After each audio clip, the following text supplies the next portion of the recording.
جو بھی مرد شادی کے لیے انڈیپینڈنٹ لڑکیاں دیکھ رہے ہیں اور جو کہتے ہیں کہ ہمیں کوئی ایسی بتاؤ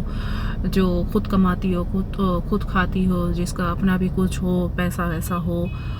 تو آپ سب لوگ یہ بات سن لیجئے کہ جو بھی خود کماتی ہے، ایک بات یاد رکھنا، وہ اپنی زندگی میں خود فیصلے لیتی ہے، وہ آپ کے وہ آپ سے دبے گی نہیں، آپ کی کوئی کچھ زیادہ باتیں نہیں سنے گی، ہلکی پھلکی سن لے گی، لیکن وہ ایک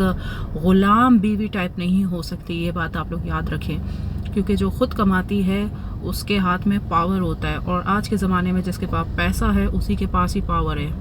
تو اگر آپ لوگ پاورفل بیوی لاتے ہیں یا لانا چاہتے ہیں تو اس کی بھی سنیں، اس کی بھی اپنی ایک رائے ہوگی، اس کی بھی اپنی ایک زندگی ہوگی جس میں فیصلے وہ خود کرنا جانتی ہوگی، اور آپ کو وہ فیصلے برداشت کرنے پڑیں گے اور وہ قبول کرنے بھی پڑیں گے. اگر آپ وہ فیصلے نہیں مانیں گے تو یہ شادی زیادہ عرصے تک نہیں چل سکتی. اس وجہ سے میں سارے ان ڈومینیٹنگ ہسبینڈ سے کہوں گی، یا ان لڑکوں سے کہوں گی جو ابھی تک ہسبینڈ نہیں بنے،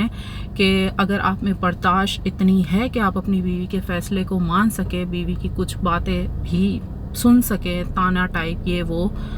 تو ہی آپ انڈیپینڈنٹ لڑکی سے شادی کیجئے. کیونکہ جو انڈیپینڈنٹ ہوتی ہے وہ پاورفل ہوتی ہے، وہ اس کو آپ ایک طرح کا مرد ہی سمجھ سکتے ہیں. دیکھنے میں عورت ہوتی ہے لیکن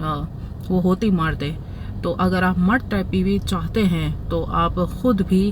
اس کے ساتھ چلنا سیکھیے زندگی میں، کیونکہ اس کے بھی اپنی زندگی کے فیصلے ہیں، اس کا بھی ایک رتبہ ہوتا ہے، اس کا بھی سب کچھ ہوتا ہے. تو ڈومینیٹنگ مرد تو بالکل بھی انڈیپینڈنٹ بیوی نہ دیکھیں. وہ ایک بالکل گھریلو اور ایسی ہو جس کے پاس اتنا پیسہ بھی نہیں ہو، ڈری سہمی ٹائپ کی ہو، وہی ایک